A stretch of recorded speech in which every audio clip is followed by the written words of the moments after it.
Hey, we're Action Item. What's up, everyone? Steven Jerzak here. Hey, we're Hollywood Ending. And you're watching CatieCWorldwide. Hey guys, it's Katie C, and welcome back to another episode of Out and About, where today I'm talking to Never Shout Never. So see what happens when I went out and about with the band.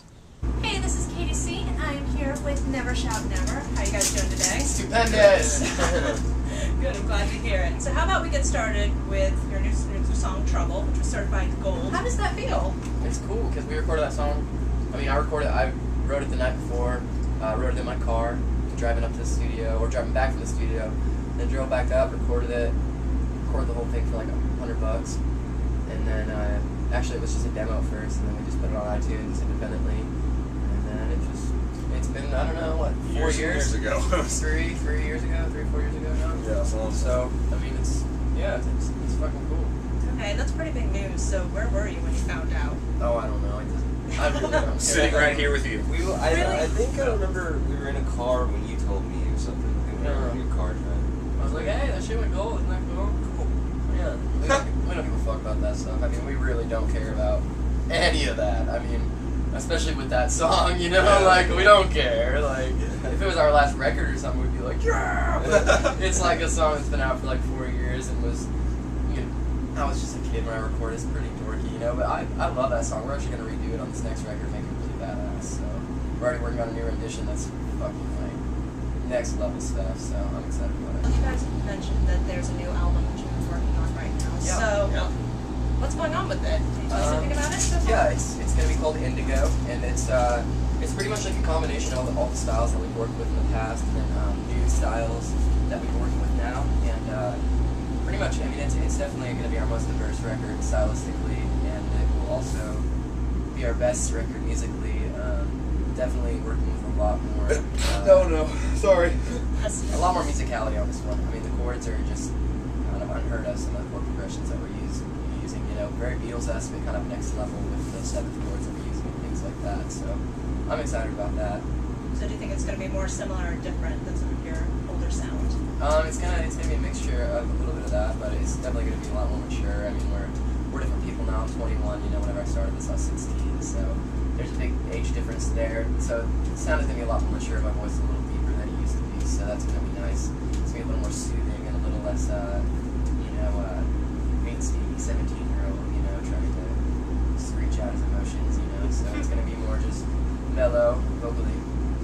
Okay, and you mentioned that Trouble's going to be on that too. Are there some other old songs that we're going to be making an appearance? Yeah, we're gonna also be redoing them on the Bright Side. So, you are on tour right now. What is your favorite part about touring? Hey, you wanna start it off? Man, I really enjoy playing shows. I mean, that's like the obvious fun part of touring.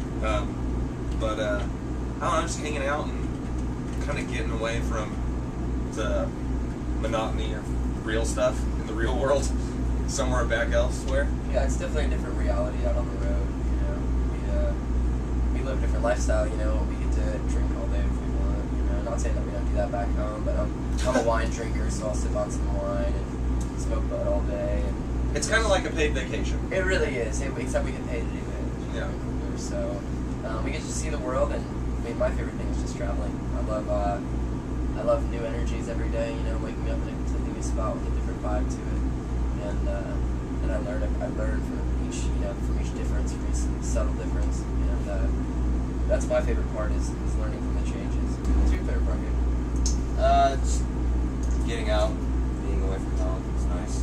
Yeah. It's probably my favorite. You guys like getting able to be up close and personal with the bands? Yeah, this tour has actually made that a lot more possible because the last few tours we've done them pretty upscale and kind of it leaves a distance between you and the fans because you don't really necessarily have to see them during the day or after the show. You just get to you can just go on stage and then go back to the bus, which is parked behind the venue, untouched by anyone. So you're just kind of free of that. But then whenever it's like a smaller tour, we call it an underplay tour. And it's for that purpose, like specifically, is to get personal with the fans and to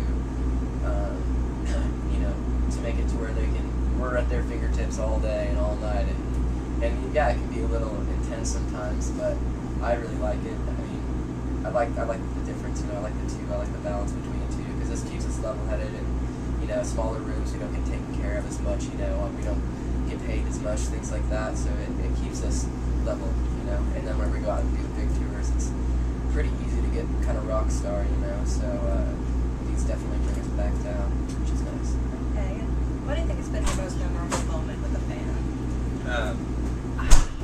What was the question? Oh, What most is- memorable moment with a fan. Thank you. All right.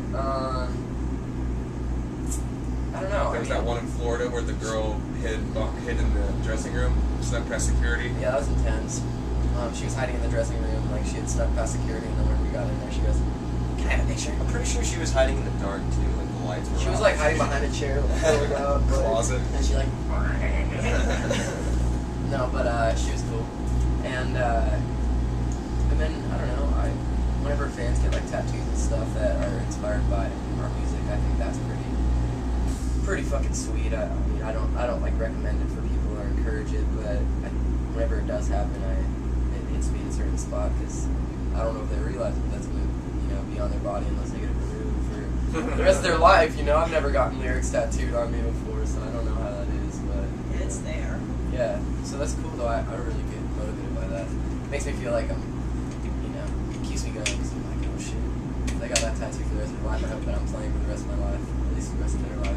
Because I'm gonna live to be at least 300. I swear. You've already told me something really crazy that happened, but what is the craziest thing that's happened on stage when you've been on tour? Well, this one night, for some reason, all I could hear was static, and I couldn't see anything, and I could barely move my body correctly, and I don't know what got in me that night. And then there was like it felt like 6 kids came on stage and played that night. Well, yeah, because I was unable to play. Like I don't know what happened, but all I could hear was static.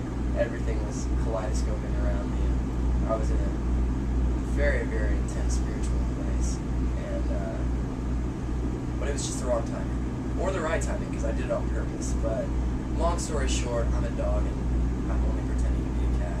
If that makes any sense to anyone out there who's been following what's been going on. You already talked about your album, but what else are you guys up to next? Just kicking it. We're gonna go down to South America again, which that's like my favorite spot to go. Because they're so bad. The kids down there are so badass. They're like, insane. yeah, a lot of them are like more our age too, which is cool.